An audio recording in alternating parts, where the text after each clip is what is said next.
Aqui, nesta casa eu me encontrei. Entrei e aqui dentro vi saída.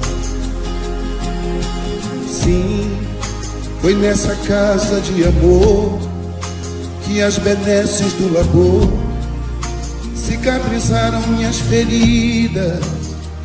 Depois de muitos e muitos passes, estudo e a água da paciência, religar e religuei, filosofiquei, tomei ciência.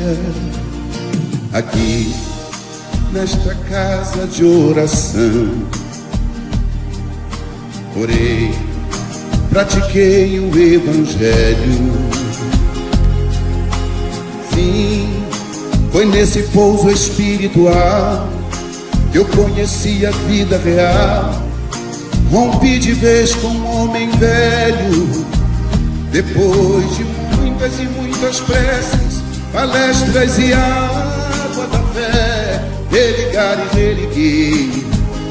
A casa, quando é santa, é posto de emergência, hospital de alma, dissipando dores, transcendentes traumas, frente de serviço que a todos levanta, pronto atendimento de Deus, oh Santa Casa Santa. Eu fiz amigos do peito, pessoas com quem posso contar. Atendimento fraterno, culto do Evangelho no lar. Sim, nessa oficina de Jesus, chorei cantando quanta luz, com as vibrações desse lugar.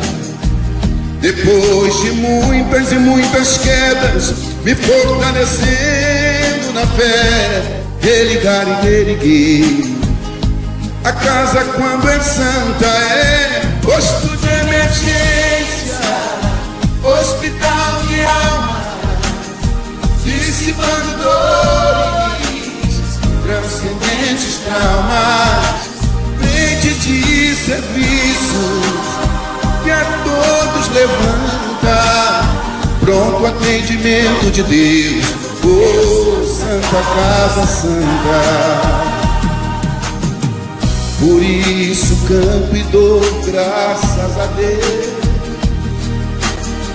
secando lágrimas nos olhos meus.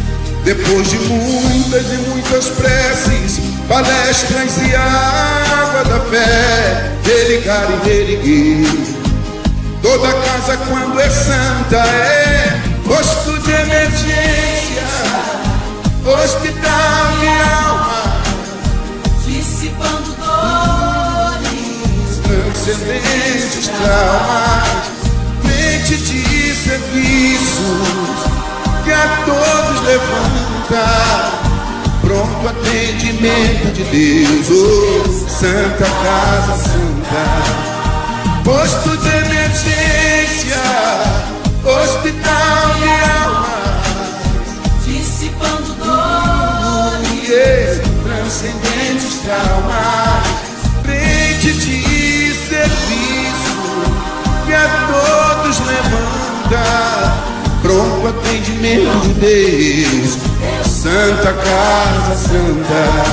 Frente de serviços que a todos levanta, pronto atendimento de Deus, Santa Casa Santa.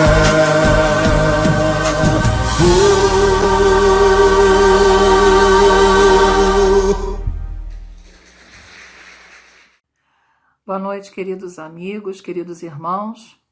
Mais uma vez aqui estamos juntos, como sempre digo, em pensamento e coração, dando continuidade às nossas palestras, aproveitando esses momentos para mais reflexões para o nosso caminhar, fazendo a nossa autotransformação, tão importante para a nossa melhoria como espírito nesse processo de crescimento.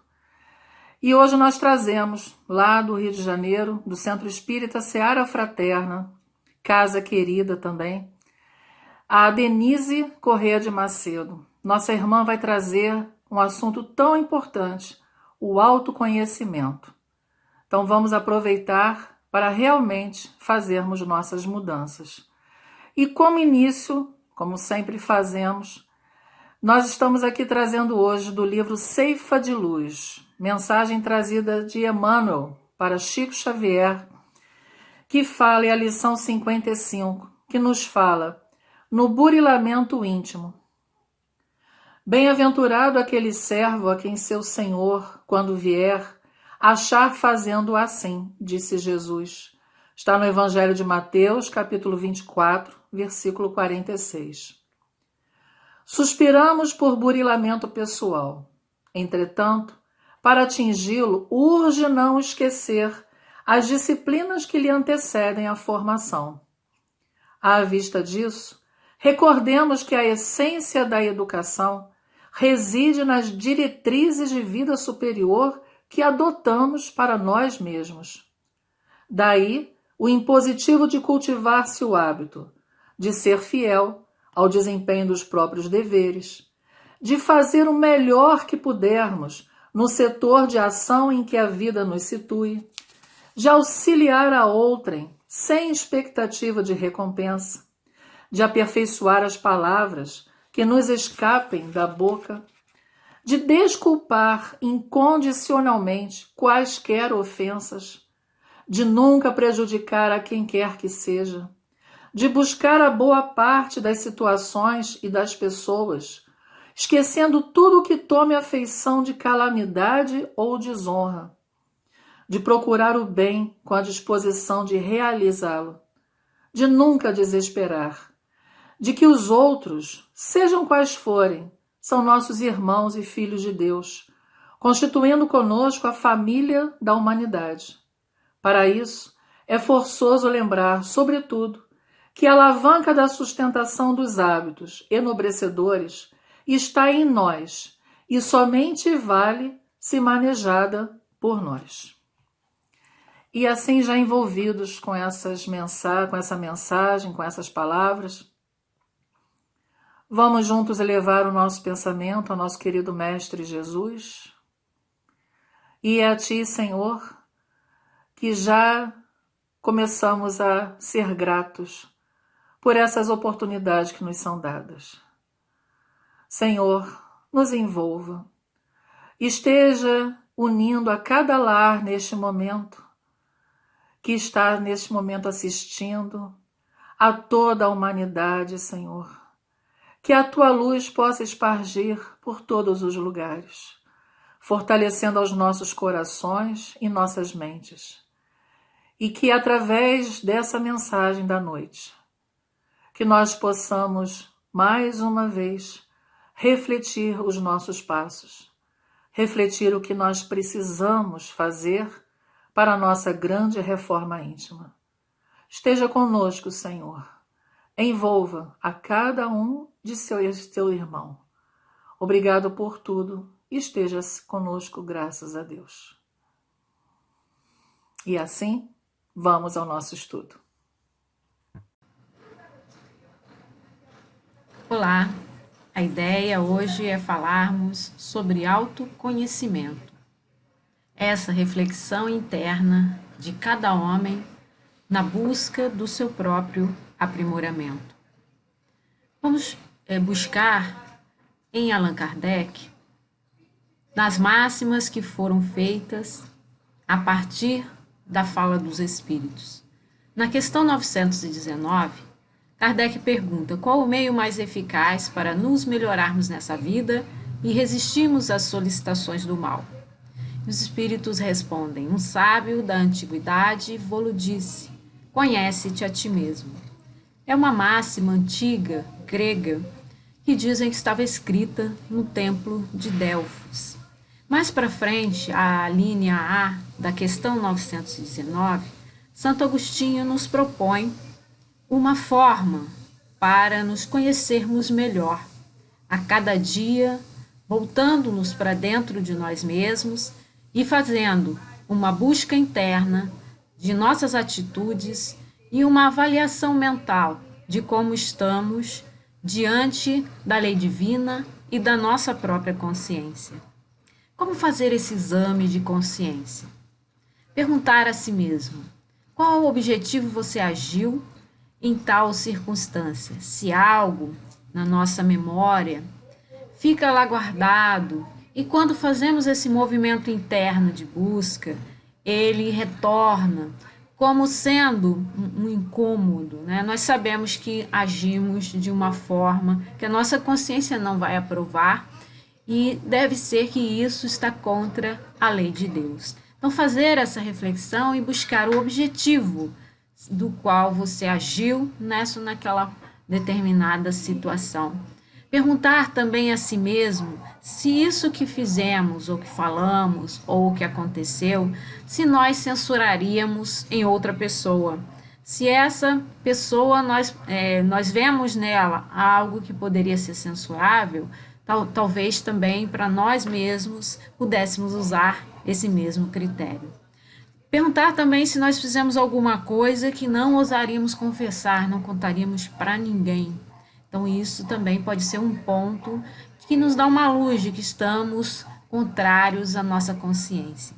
E se diante da morte, teríamos algo a temer, porque às vezes quando nós nos libertamos do corpo físico, né, e vamos para outra dimensão, pensamos sempre levar as coisas boas, mas fica lá no fundo aquela vozinha ou aquele sentimento incômodo de que isso que nós fizemos contra o irmão pode ser um peso muito maior quando nós chegarmos ao momento do desencarne. Então, esse é um processo interno de autoavaliação que muitas vezes acontece dentro de nós e que nós devemos procurar mais vezes refletir sobre as nossas posturas, sobre as nossas palavras, sobre a nossa forma de agir com o outro, principalmente. Allan Kardec ainda nos fala a respeito da nossa transformação e na questão a respeito de ser espírita. Então, estaremos rumo ao autoconhecimento quando nós nos sentirmos nessa direção, como reconhecendo-nos verdadeiramente espíritas nesse esforço que empreendemos em domar nossas más inclinações e na nossa transformação moral, como nos diz o Evangelho. Então, nessa frasezinha pequena, ele resume toda a postura do espírita, aquele que está sempre procurando formas de se autodisciplinar, de se autoconhecer, de se transformar. Então, nem sempre nós conseguimos, e esse é um processo que pode até durar várias encarnações. Estamos aqui, retornamos à Terra com essa busca sempre de nos aperfeiçoarmos, mas sabemos que estamos numa espiral de evolução, em que muitas vezes as mesmas lições nos são colocadas no caminho para que possamos repeti-las e superá-las, e retomamos outra vez a mesma lição para aprendermos cada vez mais. E esse esforço é um esforço contínuo, é um esforço do nosso caminho de espíritos, é um esforço da nossa própria evolução e do nosso próprio crescimento. Mas por que será que nós precisamos nos conhecer? Porque nós precisamos saber onde nós estamos nos degraus da evolução, para saber onde nós queremos chegar. O nosso modelo e guia é o Mestre Jesus. Sabemos que estamos muito distantes do Mestre Jesus. Mas quanto mais depressa descobrirmos as nossas más tendências, as nossas más inclinações, e observarmos essa pequena transformação, nem que seja um pequeno degrau, né, diante de nós mesmos, vamos perceber que estamos caminhando. Então é importante nós sabermos onde estamos. Sabemos que não somos grandes coisas, porque a Terra é um planeta inferior, né, um planeta de provas, e muitas são as dores dos nossos irmãos aqui na Terra, e nossas quando nós precisamos passar por essas provas. Então sabemos que há dentro de nós mecanismos que nos vão compensando diante da lei de Deus A partir desses esforços. Basta demonstrarmos essa boa vontade, esse impulso interno de querermos crescer, queremos nos aprimorar. A conscientização e o amadurecimento. Dos sintomas, uma das marcas, né, quando percebemos que estamos amadurecendo, que estamos nos conscientizando, que estamos autoconhecendo, é quando nós começamos a assumir as nossas próprias escolhas, as nossas responsabilidades, e não ficamos delegando ao outro, né? Também foi porque a minha professora fez isso comigo quando eu era criança, ou porque meu pai e minha mãe eram muito rígidos na minha educação, ou porque durante aquela discussão você falou isso comigo e você tem a culpa. Então, muitas vezes nós ficamos colocando a culpa no outro. Então, o primeiro ponto do nosso amadurecimento é quando nos damos conta de que temos responsabilidades com quem somos, temos responsabilidades com o que estamos conquistando dentro de nós. E aí tomamos consciência desse nosso aspecto sombra e fazemos esforços para mudar. Aí, como a figura, né, o rapazinho olhando aí essa pecinha verde, que talvez seja uma sombra dele, ou uma pecinha que caiba dentro ali do cérebro físico, né? Que ele está tentando montar ali um mosaico. Nós descobrimos coisas dentro de nós que nós negamos, que nós não queremos ver, que não queremos enxergar. E muitas vezes, né, essas sombras, elas emergem no dia a dia e o outro enxerga melhor do que nós. Então, muitas vezes, quando perguntamos às pessoas, né, como que eu sou, e elas são sinceras ao responder, elas nos apontam essas mazelas. Mas é difícil para nós aceitarmos, muitas vezes é difícil para nós reconhecermos que somos assim.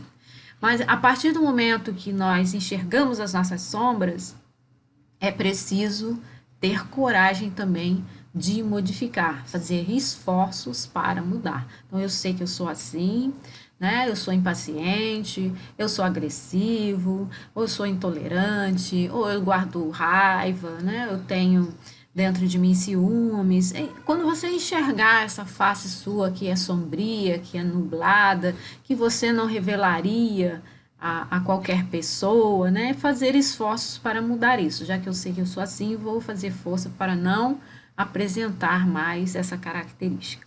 E não exigir que os outros mudem. Muitas vezes, quando nós começamos a caminhar nesse processo de evolução e de transformação, ficamos querendo que todos também se modifiquem, né? Porque você está fazendo um esforço muito grande para evoluir e crescer. Mas cada um tem o seu momento, tem o seu tempo e tem a sua perspectiva desse aprendizado, desse crescimento e a sua conscientização. Não podemos exigir que todos também modifiquem porque nós estamos modificando. Então, como falei, dentro de nós existem aspectos que são aspectos sombra.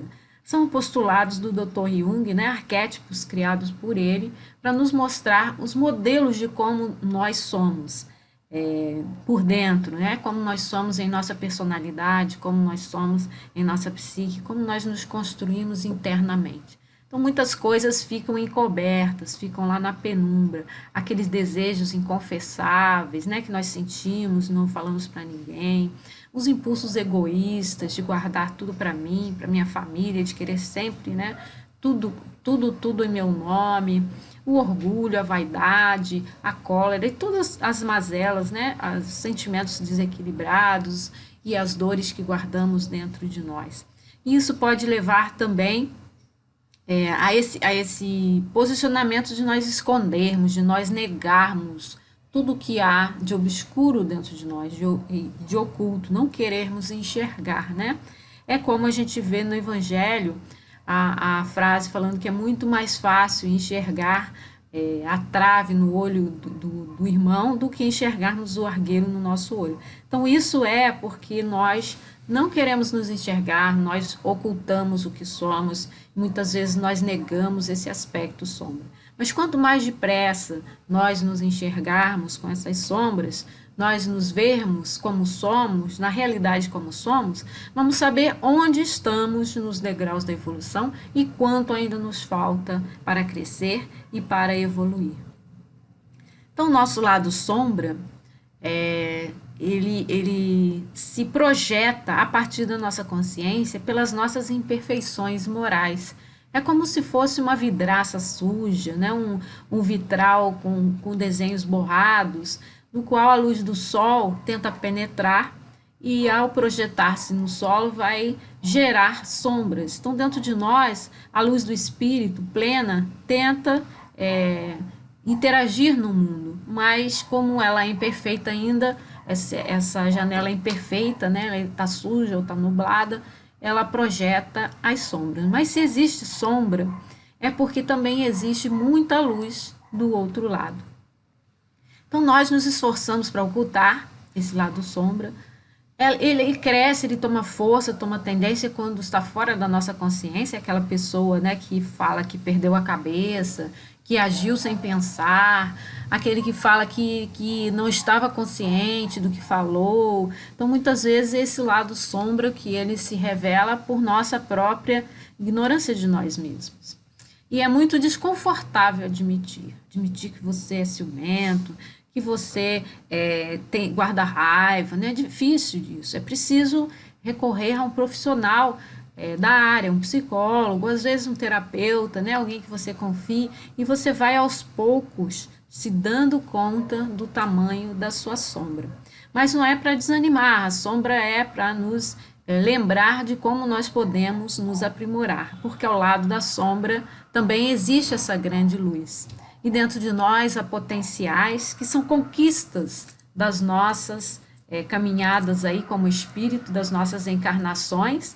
E nessas encarnações nós conquistamos também as faces positivas do nosso ser, a coragem, né? Às vezes a brandura, às vezes, né, algumas habilidades. E quando observamos os nossos irmãos, podemos destacar algo positivo que há. Se há sombras, também há muita luz em todas as pessoas. Então, a chave para a mudança, Santo Agostinho, ainda no Livro dos Espíritos, nos fala: o conhecimento de si mesmo é, portanto, a chave do progresso individual. Mas direis, como há de alguém julgar-se a si mesmo? Não está aí a ilusão do amor próprio para atenuar as faltas e torná-las desculpáveis?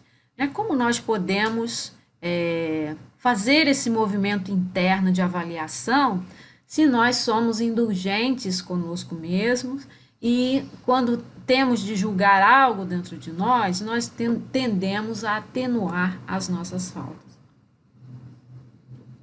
Então, aí temos a grande chave, né? Nos conhecermos por dentro e nos compararmos com o Mestre Jesus. Ele é o nosso modelo e guia. Então, quanto mais nós nos conhecemos e nos comparamos com ele, nós temos parâmetros para caminhar e sabemos se estamos no caminho certo. Será que Jesus teria agido dessa forma?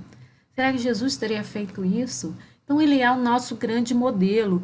Ele é que nos dá esse norte, né? Esse parâmetro, essa comparação interna para podermos avançar, crescer e evoluir. Então, nessa imagem aí, nós vemos várias pessoas com os olhos vendados, que estão em azulzinho, e algumas começam a tirar as vendas dos olhos, começam a tirar as máscaras, né, e ficam na coloração dourada e o amarela. E aí vemos a fala: desperta tu que dormes. Muitas vezes, né, no nosso mundo, nós vemos esse processo de despertamento individual. Algumas pessoas que se dão conta de quem são, do que precisam fazer internamente e conseguem caminhar nesse processo de evolução e de crescimento. Mas muitas vezes as pessoas não conseguem fazer esse despertamento. E aí começam a surgir as provações coletivas. Então, acredito que na Terra nós estejamos passando por esse momento, essa situação do Covid, né? Essa situação do isolamento social e essa situação do despertamento coletivo. E uma das grandes causas por que isso ocorre é o nosso egoísmo. Essas doenças, chamadas doenças sociais, né, que são aquelas que nós não podemos apenas cuidar de nós mesmos, nós precisamos cuidar também do nosso vizinho, do nosso irmão, do nosso parente, como era no tempo da dengue. em que, né, tornou-se também recorrente essa doença, e outras similares, em que não adiantava limpar só o meu quintal, eu tinha que esclarecer a toda a minha vizinhança e às vezes a toda a minha cidade para também limparem seus quintais, também se preocuparem com o mosquito que propaga a doença. Essa doença também do coronavírus, nós vemos que é uma doença social, onde não adianta também eu pensar em mim, eu tenho que pensar naqueles que moram comigo, né, às vezes idosos, às vezes crianças, naqueles que estão no mesmo prédio, no mesmo andar ou na mesma cidade, que usam os espaços sociais e coletivos, como a farmácia, né, as vias públicas e os lugares onde frequentamos.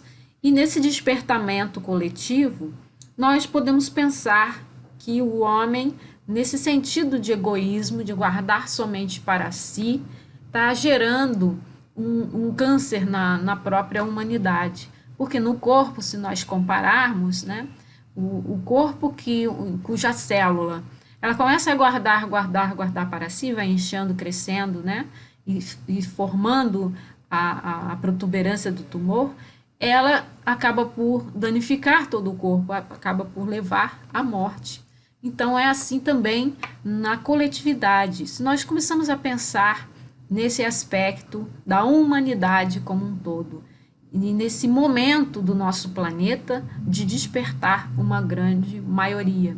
E o processo de despertamento, se não é pela iluminação, pelo autoconhecimento, pela transformação interna, ele é feito pela dor.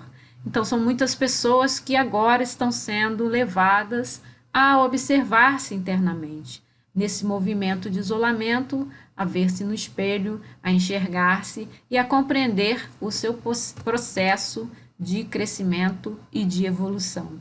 E também estão surgindo muitas mobilizações em torno do ambiente virtual, né, das palestras virtuais, dos encontros virtuais, onde as pessoas passam um pouquinho para essa perspectiva de enxergarem o todo, né, fora dos ambientes comuns. Então, de repente, dentro da sua casa, né, estão todas aquelas pessoas com que você se encontrava somente fora da sua casa. Então, esse movimento é um movimento coletivo de despertamento e de autodescobrimento. O despertamento tem a ver com algumas palavras que eu coloquei aí, né? Despertar, acordar, aquele que estava dormindo, deitado, né? E resolve se levantar. Então, nesse movimento de despertar, de levantar e de começar a interagir com o outro, né? Levantou e vai fazer algo na sua vida profissional, né? Ou vai fazer algo para a sua família. Ele começa essa interação e esse movimento de consciência que nós podemos perceber na perspectiva espacial, né, de levantar-se, de despertar, que estava deitado, se levantou, começou a encontrar com pessoas e a interagir com essas pessoas, também pode se dar no aspecto da evolução, se nós incluímos a perspectiva do tempo, né, em que a pessoa era em outra encarnação ou em outra passada,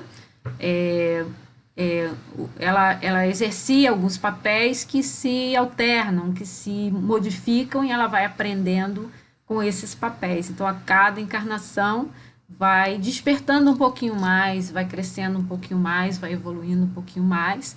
E também na perspectiva coletiva, ele vai interagindo por meio desse despertamento com aqueles que estão ao redor e vai alavancando, vai promovendo, né, esse despertamento também dos outros.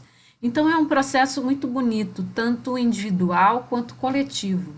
E entendemos que cada ser humano que acorda, que desperta, que levanta, que interage, que tem a sua consciência mais brilhante, né, mais polarizada, próxima da divindade, mais próxima da plenitude, como chama Joana de Ângeles, né, do luminoso, dessa perspectiva de permitir o self de expressar-se no mundo, como a fala de Dr. Jung, ou também de Joana de Ângeles, na perspectiva da psicologia profunda, nós vemos que todo esse movimento é um movimento da humanidade como um todo, crescendo, evoluindo e conscientizando. Então a consciência ela sai do estar para o ser, aquela pessoa, né, que começa a compreender toda a sua evolução como espírito imortal e descobre como ela é.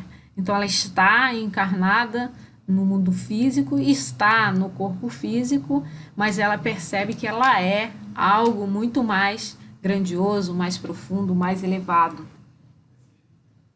Saindo da perspectiva do cérebro físico, da mente física, né, e abrindo a perspectiva para o ser espiritual, com toda a bagagem de suas encarnações, com todo o aprendizado, com toda a resposta que foi dada à vida durante a sua caminhada. A consciência também se revela vindo da razão para a intuição. Começamos a perceber nesse movimento que por mais que estudemos, que busquemos nos livros e que formemos conceitos a partir de quem somos e do que estamos fazendo no nosso mundo, há sempre algo que precisamos intuir, algo um pouquinho mais acima, um pouquinho mais além, que é a nossa comunhão com Deus, que é a nossa evolução espiritual e a nossa perspectiva mais ampliada. Então isso está um pouquinho acima do que nós podemos compreender, como a noção de Deus, né? Então, é muito além para o cérebro físico, então somente a partir da intuição é que nós alcançamos algumas verdades e algumas nuances dessa verdade eterna, né? Divina, que não cabe também no nosso cérebro físico, algo que nós acessamos, que temos uma certeza interna, mas que às vezes nem conseguimos explicar. E também a consciência passa do transitório para o permanente, porque muitas vezes estamos focados no nosso corpo físico, nas nossas conquistas no mundo físico, no que estamos fazendo como papel social, como profissionais, como parentes, né, dentro da nossa família, e esquecemos que tudo isso é transitório, é parte da nossa personalidade que vai ficar por aqui quando nós desencarnarmos. E passamos a ter a consciência do que é permanente, daquilo que vamos levar como espíritos imortais. Então, da nossa imortalidade, vamos investindo em valores diferenciados, valores que são valores do espírito. E começamos a pensar mais nessa conquista, no que é verdadeiramente permanente. Na Terra, tudo que existe é transitório, a não ser o espírito que habita um corpo físico. Então, o nosso corpo um dia vai ser devolvido à Terra pelo empréstimo da nossa encarnação. E quando a gente observa assim, um prédio muito bonito, novo, né, e passam alguns anos, as paredes já começam a rachar, a tinta começa a precisar ser renovada. Então, tudo é transitório. Um dia é, outro dia não é mais. Somente o que é permanente é o que é da alma. Agora, se pegamos alguns conceitos como justiça, né, como conceitos de caridade, de bondade, de pureza, então esses conceitos são conceitos permanentes, são conceitos que vamos levar para a imortalidade. E aí, como nós falamos sobre a máxima, né, conhece-te a ti mesmo, que está na questão 919, ela estava escrita no templo de Delfos. Então, eu trouxe a figura aí do oráculo de Delfos, né, que era uma sacerdotisa, geralmente uma mocinha, que era dada pela própria família para servir ao templo.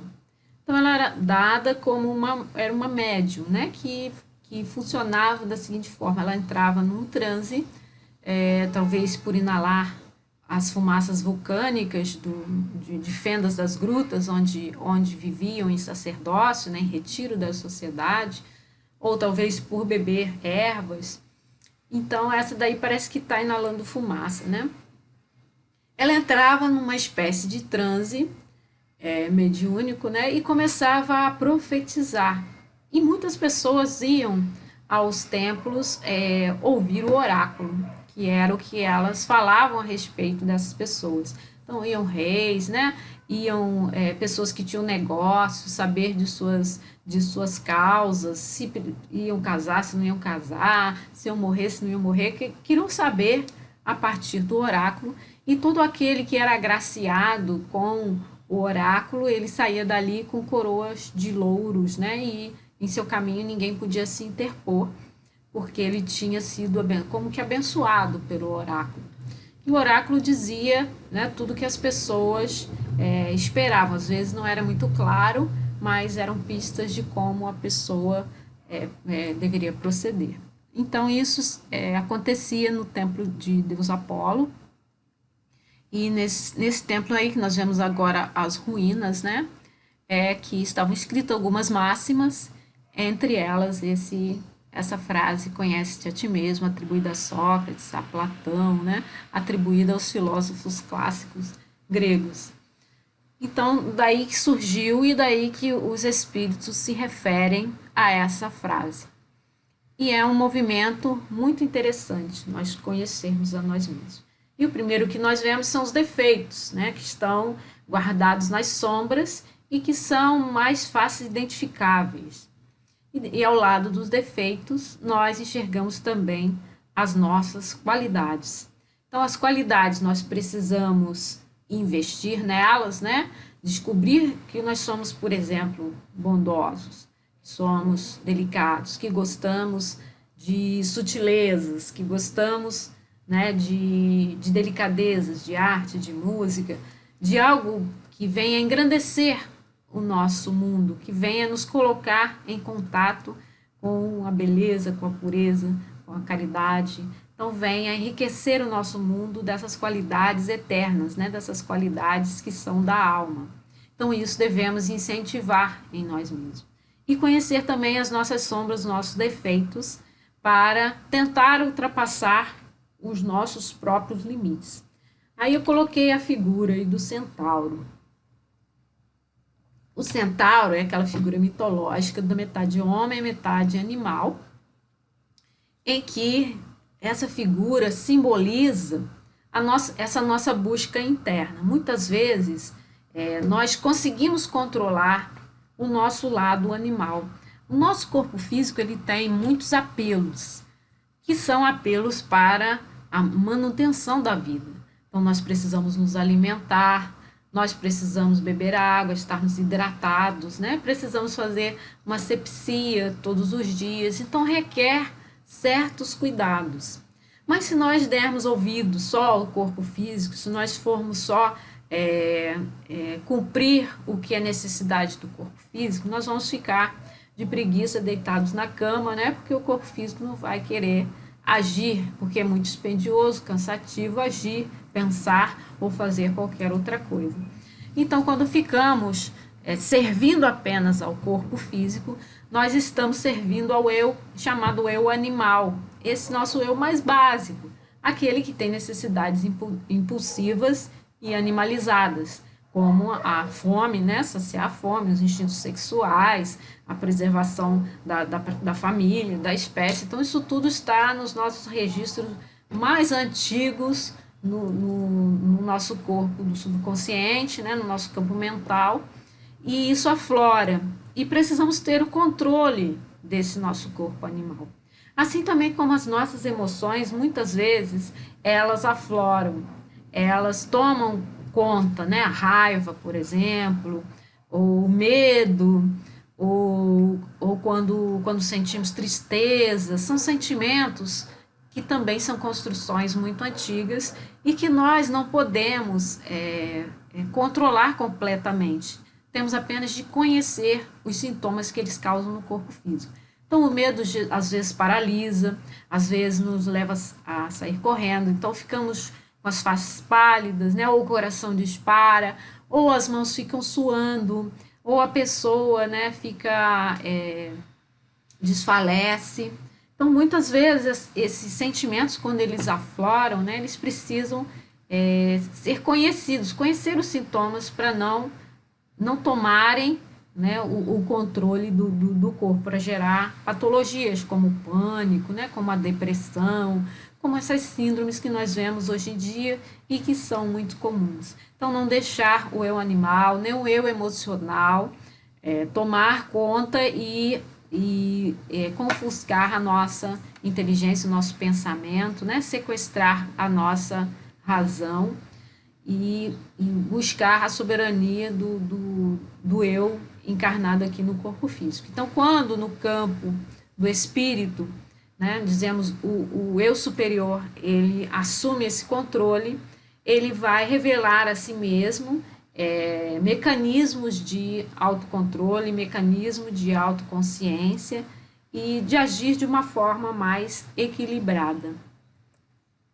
Aí vemos o esquema grego, né, que é mais ou menos parecido com o esquema proposto por Allan Kardec. Então, Allan Kardec nos propõe espírito, alma, corpo, né? E no esquema grego, que está o meio contrário aí, é nous, psique e soma, sendo que a soma é o corpo físico.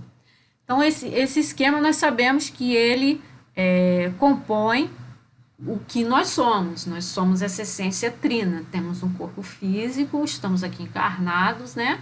A alma como sendo as várias camadas do perispírito, e o espírito é essa centelha de Deus vinda, né, da espiritualidade com todo o potencial amoroso.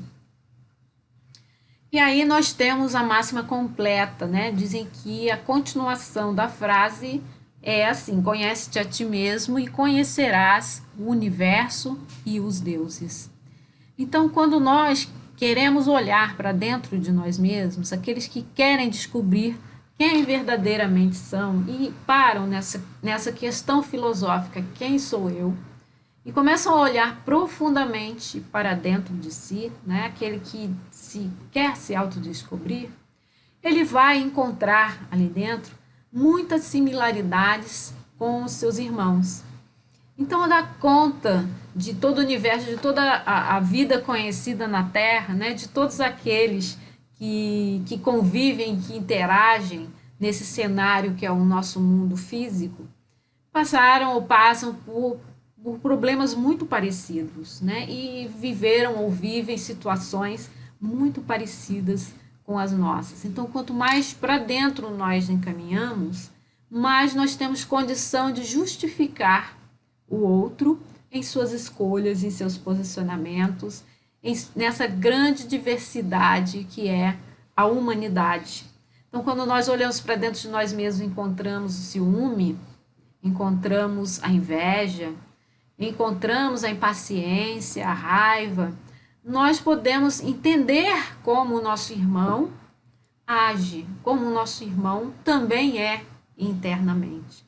Então, é todo esse universo que nós somos, que um ser humano, né, um espírito imortal, representa na sua caminhada de evolução, ele espelha todo o universo, todos os seus irmãos também em atitude e em palavras. Isso é muito interessante, né, de observar. Se ficarmos pensando quem verdadeiramente sou eu, quantas encarnações eu já vim à Terra e já aprendi, já cresci, já evoluí. Como que esse processo, né, se deu dentro de mim? Como que esse processo de evolução construiu quem eu sou hoje, com todas as minhas ainda questões internas para resolver, com todas as minhas questões internas para dar conta, né? Então, muito importante essa continuação. Aí passamos para outro conceito grego, né, que é a gnose. Esse conhecimento, quanto mais você vai olhando para dentro de si, quanto mais você vai se autodescobrindo, quanto mais você vai pesquisando, mais profundamente você adentra no seu eu. Então, a gnose é o conhecimento profundo, esse conhecimento intuitivo, reflexivo, daquele que penetra nos mistérios da vida. Então, aquele que volta para dentro de si mesmo e que, de alguma forma, não consegue dar conta mentalmente de tudo que ele é, da complexidade do que ele é como espírito imortal. Não cabe realmente no cérebro físico. O que são questões do espírito, são questões muito antigas que vão retomar para serem resolvidas, e que nós muitas vezes apenas temos uma intuição de que aquilo é o que precisamos passar ou é o que precisamos resolver. Então, muitas vezes, quando passamos por processos de doenças, com processos de dores, com processos de transtornos, como na nossa existência hoje, né, desse momento que nós vivenciamos, que é essa aprovação coletiva, ou esse basta, esse chega do nosso planeta, num nível em que não dá mais para que nós possamos agir dessa forma, como o filho pródigo, né? Aquele que esbanja o que é de Deus, que esbanja o que é do seu pai. Então, não dá mais para o homem viver inconsequentemente em relação ao seu planeta. É preciso ter consciência de cuidado. Então, nós somos os seres mais evoluídos da Terra. Pelo menos da Terra somos os mais evoluídos, inteligentes.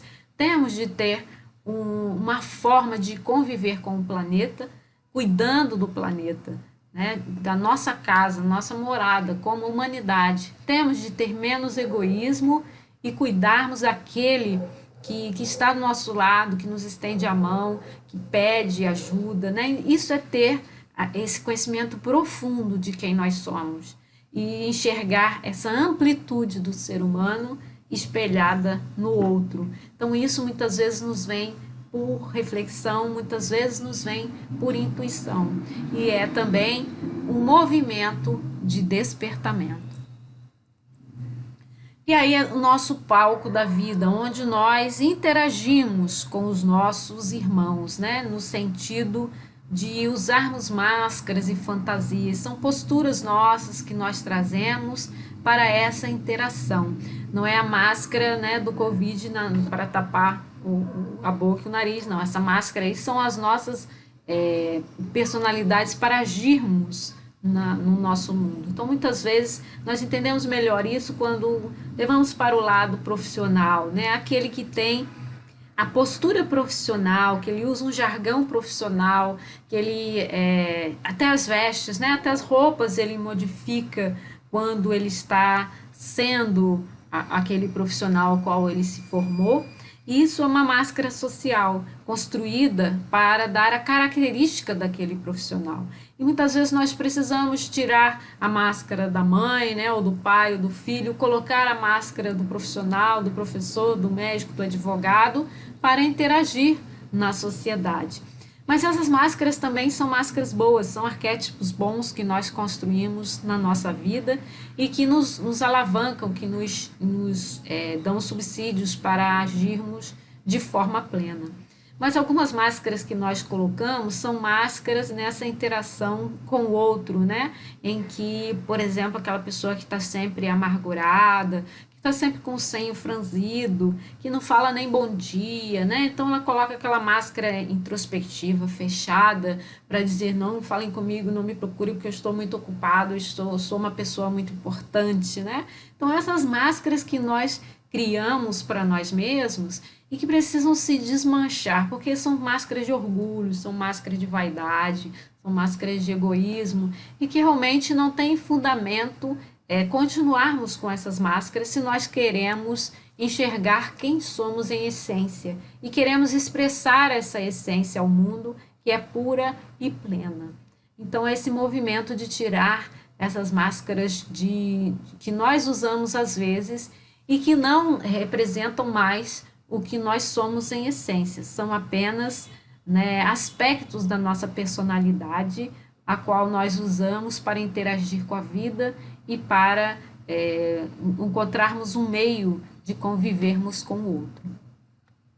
E aí temos a figurinha, né, da xícara sobre o livro aí, entornadinho de café, e o pensamento: o self é o maior desconhecido. Aí embaixo temos, não sei se dá para ler, que a minha figura deve estar à frente. A sabedoria não é encher o vaso, mas retirar os excessos. E aí eu me lembrei de uma história de um mestre que está em retiro e um discípulo que tinha viajado o mundo todo aprendendo e crescendo, né, em suas pesquisas. Ele vai visitar esse mestre. E aí, quando ele chega lá, o mestre começa a servir o chá, bota o chá para ferver, né? Dá a xícara a ele, começa a servir o chá.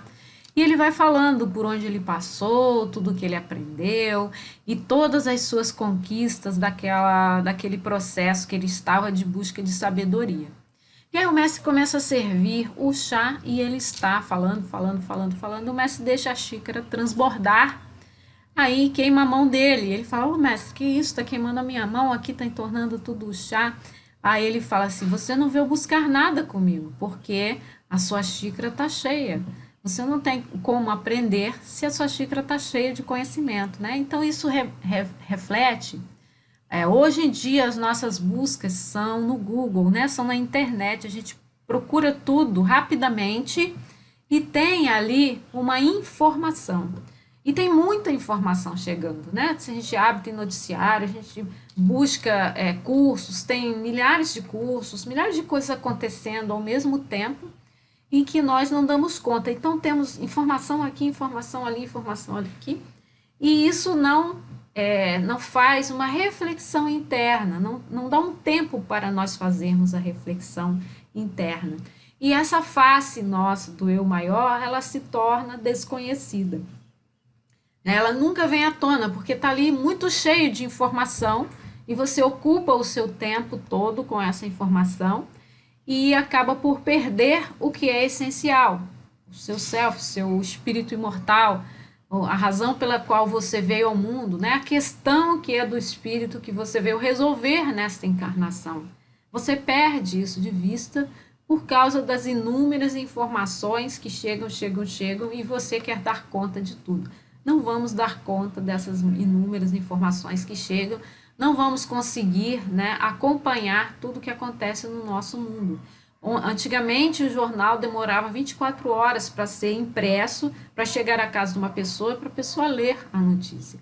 Hoje, né, a gente vê filmagens acontecendo ao vivo, na mesma hora. Então, você não dá conta daquela filmagem de todo mundo. E todos os medos do mundo acabam batendo na sua casa, né? Você abre noticiário, abre televisão, abre internet, qualquer que seja o seu instrumento de busca, né?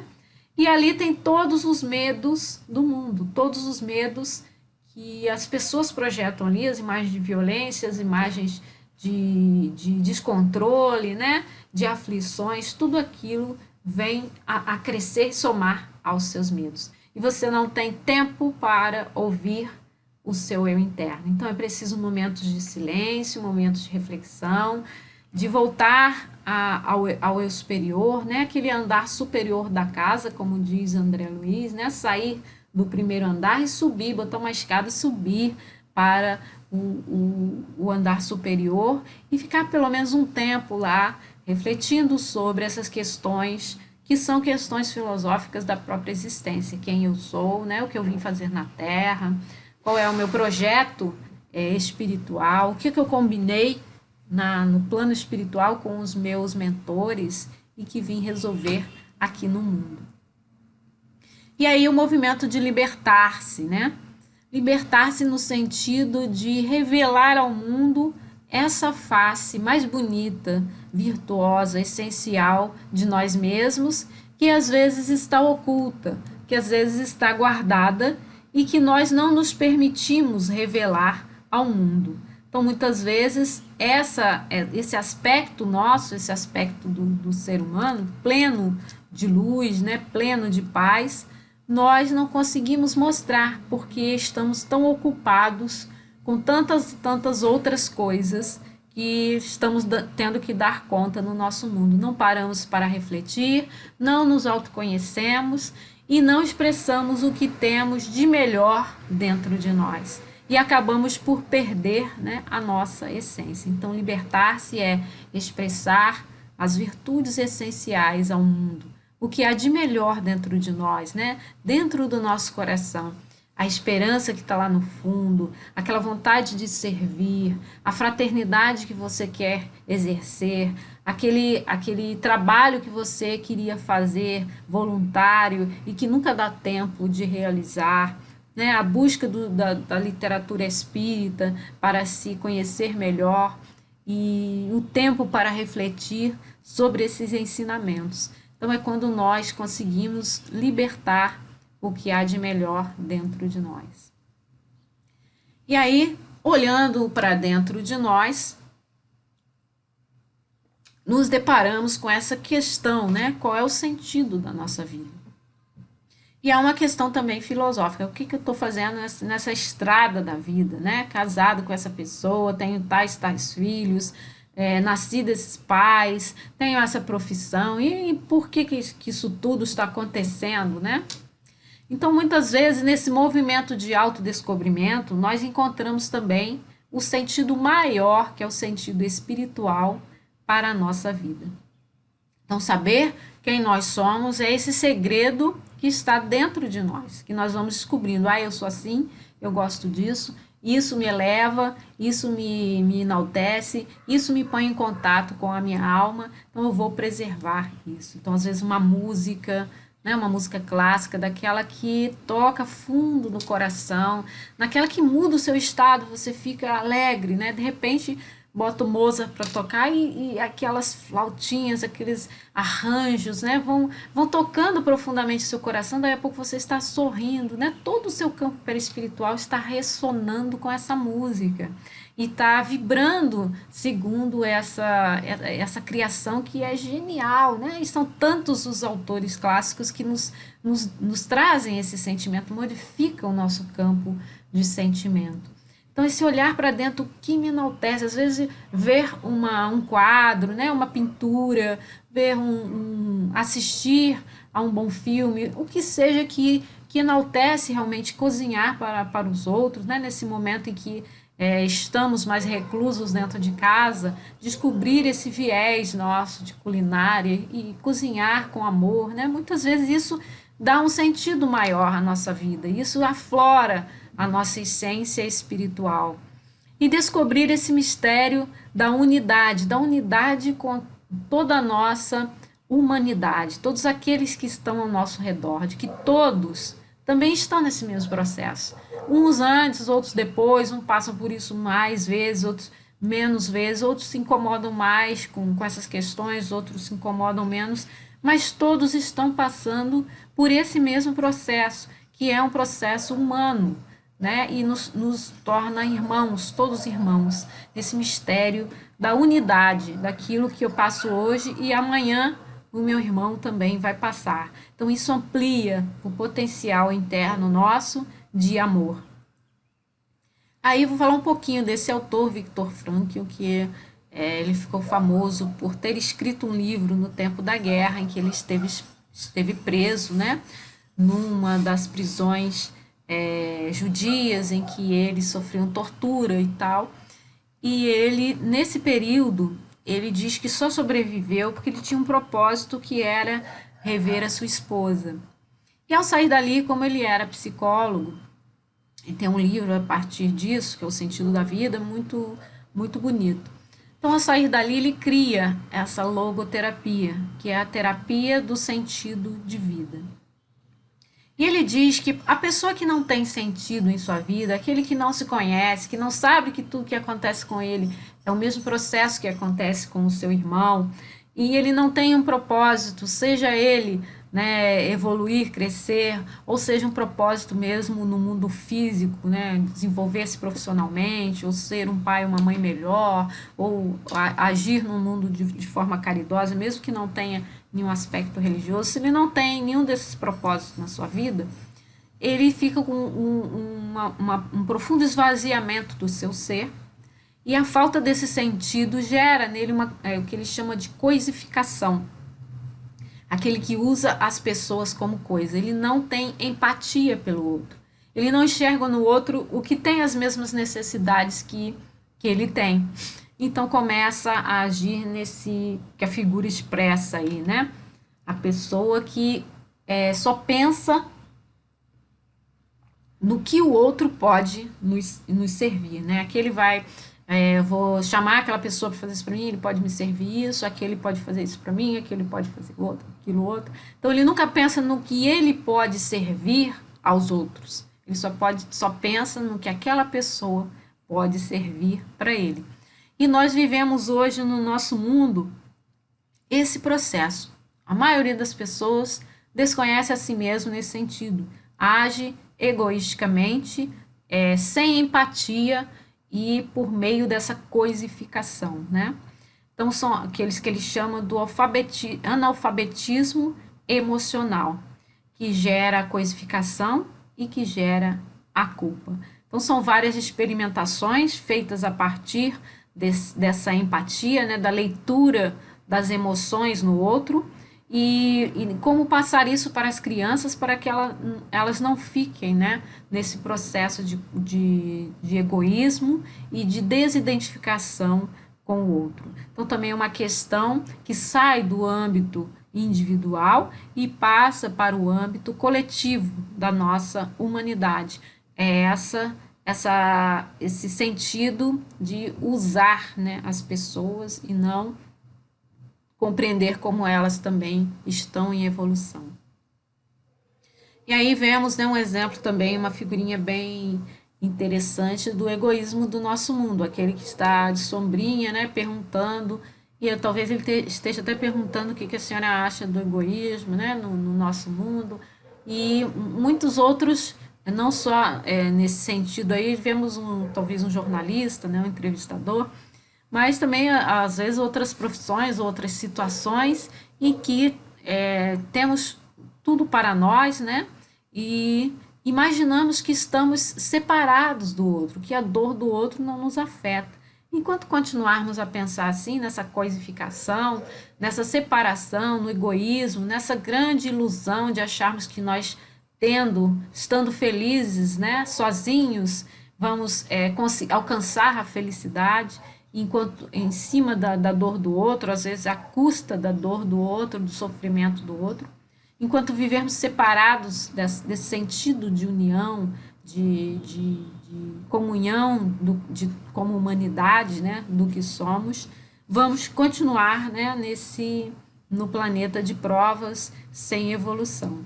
Mas como sabemos que toda evolução ela não virá de fora para dentro, mas sim ela vai começar de dentro para fora, dentro dos corações humanos, sabemos que esse processo, quanto mais ele for incentivado, né, melhor para aquela pessoa que quer crescer e melhor para toda a coletividade, para toda a humanidade. Então, como eu falei, alguns começam a despertar primeiro e vão se transformar em agentes coletivos dessa mudança. Vão começar a instigar os outros ou ajudar os outros a também crescerem, a também evoluírem, a também demonstrarem, né, como que esse processo pode transformar as pessoas. E aí outro pesquisador, Bert Hellinger, criador da constelação familiar, também muito comum hoje em dia, está se tornando muito popular, né, essa terapia da constelação familiar. Ele fala de 3 tipos de consciência. A consciência individual, onde ele inclui a pessoa no seu clã familiar, né, com procedimentos que são familiares e que dali gera na pessoa uma sensação de inocência ou de culpa, se ela pratica ou não pratica aquilo que é estabelecido pela família. E aí, nesse processo individual, ela se descobre. E aí, como ele diz, se a gente joga uma pedrinha no lago, né, que vai fazendo aquelas ondinhas, a consciência ela vai se ampliando também nesse sentido, passando para o que ele chama de consciência sistêmica, que é onde acontece a constelação familiar, e onde ele vai buscar nos antepassados as dores que são passadas de mãe para filha ou de pai para filho, e que hoje a pessoa começa a despertar a consciência sobre isso, sobre dores que são dores familiares de seus antepassados. Então, a cura da constelação familiar é uma cura de todo o clã, de todo o grupo familiar. E quando uma pessoa resolve, né, curar-se, ela está curando todos os seus antepassados, no sentido de que aquela dor não será repassada para os filhos, né? Então, é muito interessante essa perspectiva e ele amplia ainda mais para uma consciência espiritual de toda a humanidade, uma consciência que estaria, segundo ele, né, no DNA.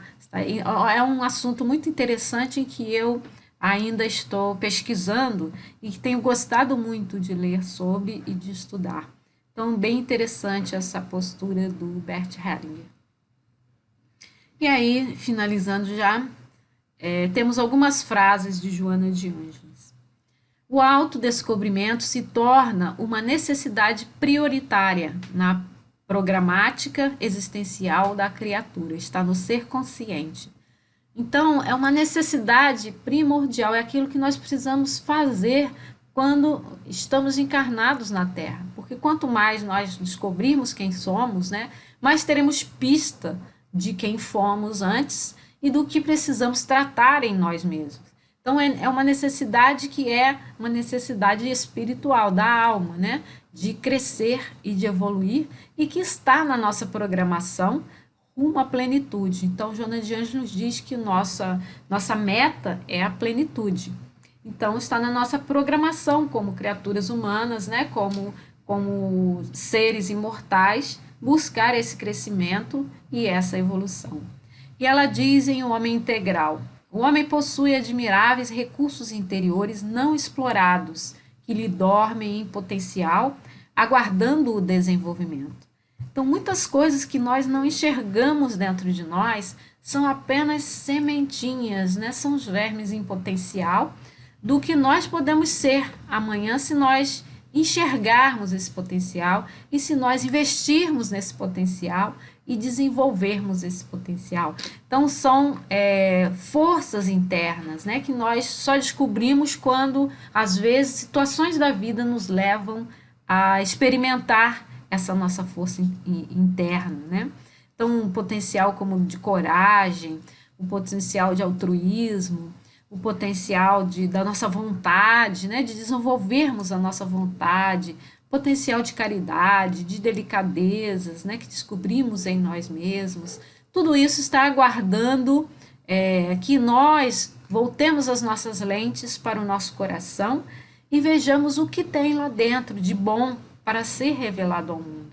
Então, é muito importante fazer esse movimento de desabrochar o que está dentro de nós, em estado latente, adormecido, né? Às vezes como um botãozinho fechado. Ainda Joana de Ângeles, no livro Momentos de Consciência. Em tua origem és luz avançando para a grande luz. Só há sombras porque ainda não te dispuseste a movimentar os poderosos geradores de energia adormecida no teu interior. Então, essa energia poderosa está dormindo dentro de nós, né? E ela acaba por gerar sombras. Nós não permitimos que essa luz que está dentro de nós avance para a grande luz, que é Deus, né? Caminhe em direção a essa grande luz e revele o nosso potencial interno. Então, está tudo dormindo dentro de nós. Quanto mais nós nos autodescobrirmos, quanto mais olharmos para dentro, melhor vamos expressar ao mundo todos os nossos tesouros que estão dentro do nosso coração. E aí, finalizando com a fala do Mestre Jesus, vós sois deuses, ele aí na figura de braços abertos, né, nos convidando a ir até ele num abraço amoroso, carinhoso, e pensar nessa frase que ele nos dá, vós sois deuses, né, dizendo que podemos fazer tudo o que ele fez e muito mais. Então, é despertar realmente essas sementes, esses potenciais, descobrir quem nós somos, caminhar em direção ao nosso modelo e guia, que é Jesus, e experienciar essa plenitude de nós mesmos. Espero que todos estejam bem, com saúde, e que Jesus nos abençoe. E assim, vamos mais uma vez agradecer ao nosso Mestre Jesus por esta noite que tivemos. Querido Mestre, obrigado pelos ensinamentos que foram trazidos. Obrigado por todo esse envolvimento que a espiritualidade vem trazer até nós, nos fortalecendo nossos corações, nos dando toda a ajuda que necessitamos. E que possamos, Senhor, estar cada vez mais ao seu lado, nos esforçando para seguir seus exemplos, colocar em prática na nossa vida do dia a dia. que amanhã possamos ser melhores do que somos hoje. Obrigado por tudo, querido Senhor, querido Mestre, querido Médico das almas. Esteja com a sua luz sempre sobre nós, hoje e para todo sempre. Que assim seja. Boa noite.